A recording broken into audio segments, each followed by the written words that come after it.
You might be wondering, what the heck is Randy doing a news show on Monday morning for? Well, I took a look and it occurred to me that, there's a lot of news that takes place over the weekend that you don't know about early on Monday morning when it might be affecting markets.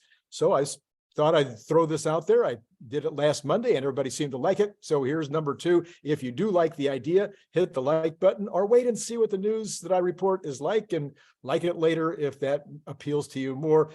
Subscribe, notify, and of course, I'd love you to join my Patreon. It's only $5 a month. If you're getting value out of my channel, why not chip in a little bit? All right. Proxy advisory firm ISS on Wednesday recommended the Tesla investors vote against the re-election of board chair Robin Denholm. Why? So now, there's these big companies that get the proxy votes from like the mutual funds and other major holders of various stocks, and they get the proxies, and then they make recommendations to other companies as to what they'd like those companies to do. And they have a lot of power. And Elon Musk has pointed out in the past that he hates the fact that a couple of companies, Glass Lewis is another one, like ISS. Elon has been talking about this for a long time, that these companies have way too much power over the boards. He would rather see it that there's more of a democratic thing taking place where the stockholders themselves are making up their own minds about these important issues. So let's get back to, what did Robin Denholm do? Well, she did. There was risks associated with Elon Musk and his brother Kimball. They both pledged some of their stock in order to borrow money or to do something. I don't know all the details, but both of them pledged some of their stock. And ISS felt that Robin Denholm should have been upset by that and should have made a public demonstration or declaration to let everybody know that she thought that that was wrong and bad, and shame on you, Elon. So this does not seem to me to necessarily be a very big deal. The company is doing extremely well. The board is doing a phenomenal job, in my opinion. Why would you want to throw out the chair of the board of a company that's doing as well as Tesla is doing on the fundamentals? It just makes no sense to me. So anyway, if you haven't voted your stock yet, I forget when the last day is before the board meeting that you can vote your stock. But maybe you want to look into that if you want to vote for Robin Denholm continuing on. Well, in the meantime, Glass Lewis last month, that wasn't last month, in the month of April, they recommended against Straubel being added to the board. I can't even imagine. So they think, oh, gee whiz, because he was earlier, he was a high executive, one of the founders, along with Elon in the very beginning, after Elon took over at least, and was very actively involved for all those years, that he would not somehow make a good board member. I can't. In the comments below, can you think of the logic? Please help me out. I can't figure out the logic. Do they think he'd be too beholden to Elon? Anyway, what do you think the reasons are? All right, that's enough about that. Opportunities to vote. I think that Robin Denholm should stay on. I certainly think that JB should go on the board. Okay. Another really cool thing over the weekend, Jay Leno was interviewed on The Inevitables. You might want to watch the entire show. I will put the link down below. This is a Motor Trend YouTube channel. In the course of the interview, they asked him that they knew that the Dodge Viper was one of his favorite cars of all time, and they wondered how that compared to the Model S Plaid that he also has commented on in the past. He says, that's a close contest. He says, well, the Plaid will blow away the Viper in terms of speed and in terms of the torque and the way that it throws you back in the chair. And he says he loves the Plaid and he loves how it does all that. But he did say that, it's kind of like us old timers. Sometimes we like that that vibration and that noise, no matter how old we get, we never lose that little boy enthusiasm for things that make loud noises. So anyway, that was Jay Leno said other nice things about Tesla during the course of that interview. You cannot pay for that kind of coverage. So then Elon, people keep on knocking away at this whole thing with his dad and the emerald mine, and how Elon got all this money to help him start out in life. And I've read the details. Who knows, these could all be lies, but the stuff that's in the book, the Elon Musk method, where Elon was basically living in his office and showering at the YMCA, and they had one computer, and so they had to. He and his brother had to trade back and forth. They would work at different hours so they could each do some coding. Anyway, that's the story that I understand. His mother chimed in and said that when they moved to Canada, they were living in virtual poverty. So his dad has another side to this. His dad says, well, I helped them with the tickets to get to Canada, and I also sent over some money for living expenses from time to time. Elon this is the longest tweet ever from Elon. Let me just read it to you. I grew up in a lower, transitioning to upper middle income situation, but I did not have a happy childhood. I haven't inherited anything ever from anyone, nor has anyone given me a large financial gift. My father created a small electrical mechanical engineering company that was successful for 20 to 30 years, but it fell on hard times. And he has been essentially bankrupt for the last 25 years, requiring financial support from my brother and me. That said, this is Elon again, quote, quote, that said, he does deserve credit for teaching me the fundamentals of physics, engineering, and construction, which is more valuable than money. But he did not support me financially after high school in any meaningful way. Our condition of providing him financial support was that he not engage in bad behavior. Unfortunately, he did. There are young children involved, so we continued to provide financial support for their well-being. Regarding the so-called emerald mine, there is no objective evidence whatsoever that this mine ever existed. He told me that he owned a share in a mine in Zambia, and I believed him for a while, but nobody has ever seen the mine, nor are there any records of his existence. This mine was real. He would not require financial support from my brother and me.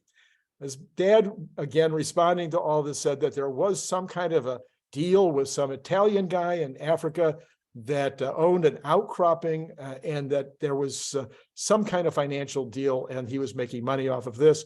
But it's not like it was some massive mine where they were just, rich for life, apparently. So, all right, that's it on that story. Joe Tagmeyer is reporting that 68 megapacks will be installed at Giga Berlin in what's known as a battery electric storage system, or a BESS. There's going to be 30 megawatts of power on the solar roof, on the roof of the factory. And this will be attached to these megapacks. So I'm assuming that it will do everything that you could imagine. It's going to provide some of the power, don't know what percentage of the power for the factory itself. The megapacks will be on the grid, and so they will be arbitraging energy back and forth between the grid and the factory. It'll be providing possible surge protection to the grid, all the kinds of things you can imagine. I'm guessing that if they are going to all the trouble to put this megapack system in, that it will be a financial benefit beyond just providing the power from the solar. So anyway, I thought that was valuable and interesting to know. Electric Viking is reporting that Li Yang, the CEO of Li Auto, which is a fairly major upcoming startup. Well, I'm not 100% sure they're a complete startup, but a startup in the EV space, mostly hybrids at this point. They're saying that 80% of all the cars sold in China by 2026 will be electric. Now, that is a little unclear. Couldn't quite get it from the story whether Li Yang is saying that it'll be all BEVs or whether he thinks there'll still be hybrids sold at that point. Either way, it's a pretty significant number, and he's right in the middle of it, so has a pretty good way to be able to talk about this. Now, as of March of this year, 35% in the month of March of the cars that were sold in China were electric of one kind or another. Volvo also last week chimed in and said that 80% of all the European cars will be 80% by 2026 as well. That only leaves the United States. I'm going to say the United States is 1 year behind, so that they will be at 80% or more in 2027, and China and Europe will be at 99 point whatever. So, and the rest of the world, by the way, will be coming along. People have argued with me about this. I think the rest of the world will not be far behind the major three car markets. Japan might be the one that's the farthest behind, but these other countries, people like BYD are already building BEV factories in these other countries. So there's not going to be a problem supplying the rest of the world. Let's see. Also, another piece of news is that alpha version Cybertrucks are showing up in the wild. Minor cosmetic changes, little changes in some of the lighting and whatnot. Maybe there's some changes in the overall size being just slightly smaller. I think the reporting needs to get a lot smarter in this, but the fact that there's alphas in the wild, maybe we're going to see real production sooner than September or October. There's, Elon has said, basically, I think September, October, before we get the first handoffs to the employees. But maybe it'll happen sooner. That would be a nice surprise, wouldn't it? But there's no reporting on that. Only the reporting that the alphas are being seen in the wild. Elon reported also that FSD version 11.4 is got so many improvements on it. There's so much going on with that update, which will, by the way, be going out to employees, I think today, tomorrow, and then slowly expanding into the entire group of FSD users.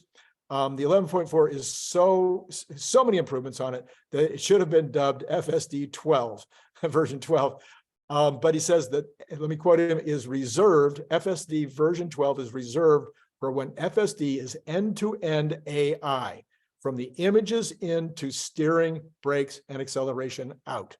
Okay, so version 12 is waiting for it to be AI from front to back, from beginning to end. So something to look forward to with version 12. Another story here, Eric Spomer is the CEO of Energy Source Materials. This is a company based in the Salton Sea in California's Imperial Valley, and it is steaming ahead with a plan to recover lithium by using an existing electrical plant empowered by the vast underground geothermal field that is associated with the Salton Sea lithium capability. So the idea, if I understand it right, and I read the whole interview a couple of times and it's not real clear, but it does sound like they're planning to actually extract the lithium from the Salton Sea and actually process it right there at that facility, so that what they'll be shipping will be the final product that's necessary to go into batteries. This is apparently being done in a close relationship with Stellantis. Stellantis was quoted in the article, so Stellantis is looking like they would like to get a generous helping, if not all, probably not all, but a generous helping of the product that's going to come out of this new facility. So watch Energy Source Materials to see what might be coming up there. Finally, we've been quoting Warren Buffett all weekend, but so has everybody else. So I've been picking the ones that I think matter.